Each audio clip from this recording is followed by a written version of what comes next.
Sometimes, for whatever reason, life gives you a generic pork chop. Just like this. It's thin and notoriously easy to overcook. But today on Barlow BBQ, we're going to go from pork flop to pork chop using the Weber Kettle Grill and the reverse sear method. Y'all stick around.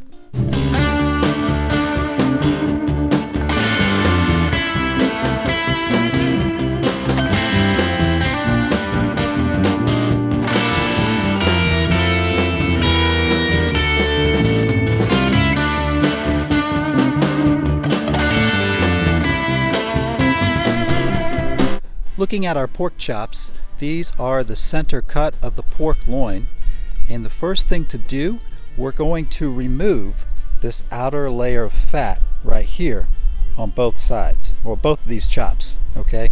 Now because underneath of this fat layer there's some silver skin, so as this cooks that silver skin tightens up, and that's what creates the cup in the middle of your pork chops.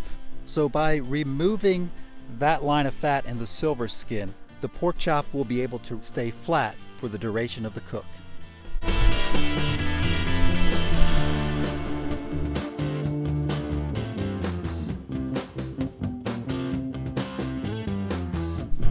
Now with that layer of fat trimmed off, hit it with some of your favorite seasoning.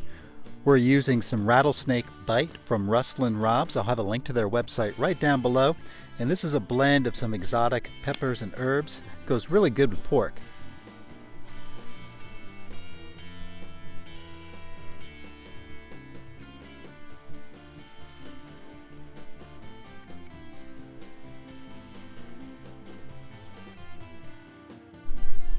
And with both sides covered in seasoning, put them in the fridge and let them sit there until it's time to cook. Now for today's cook, I'm using the Slow N Sear from Untitled BBQ company.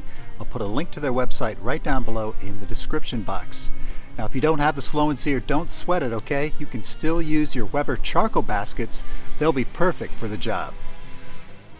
I want to keep my cooking temperatures low today, so I've got 10 charcoal briquettes right here, and I'm hoping that's going to shoot me right around 250, not much warmer than that.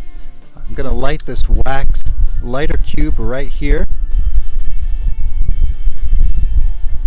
and these should be ready within 10 minutes.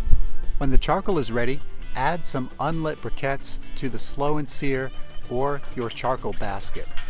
The fire will slowly ignite those briquettes, giving you a more consistent cooking temperature and a longer cooking time.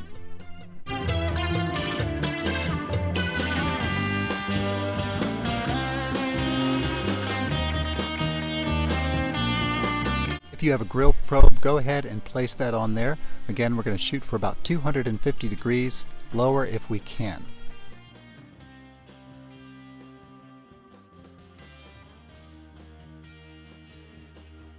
Now as soon as you get that lid on, go ahead and close your bottom vent down to about 1/3 of the way open. Now we'll wait until the temp hits 225 to 250, then we'll get the pork chops on. Grill temp is at 240. It's time to start cooking. Place your chops opposite of the charcoal so they can smoke indirectly. Insert a meat thermometer and close the lid.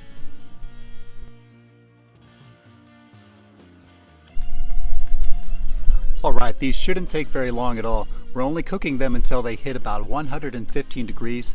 Then we'll finish them with a sear, bringing them up to a window of 135 to 140 degrees. We don't want to overcook these. So in the meantime, monitor your temperatures closely and we'll see you soon.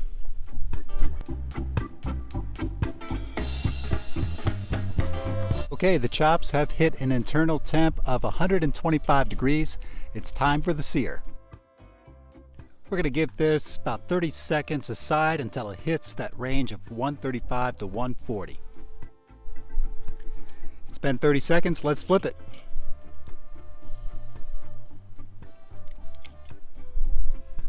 I actually let it go for about a minute this side, so let's do the same thing here.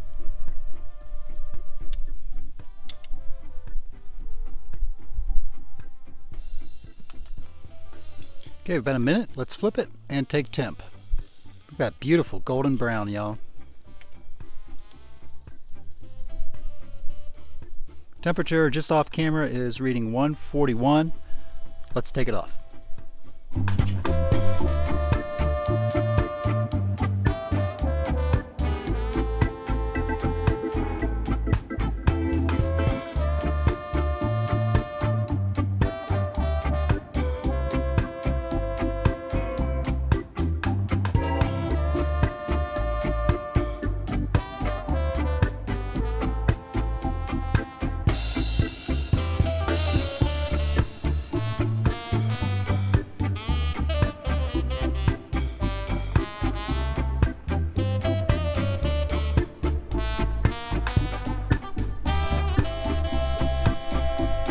Alright y'all, I am done slicing.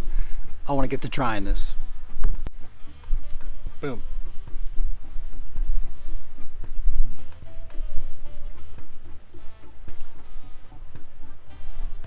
These taste awesome. I get a lot of smoke from that hickory, a nice heat from that Rattlesnake Bite rub from Rustlin Robs. But most importantly, it is juicy. You guys saw the waves of juices coming out of that slice earlier, alright? If you find those thin little pork chops at the grocery store, now you know how to treat them, okay? So listen, I'm going to wrap it up today. Thank you so much for spending time with us. I hope you enjoyed today's cook, and I hope it inspired you as well. You know we love you, and I'm going to say until next time, smoke 'em if you got 'em.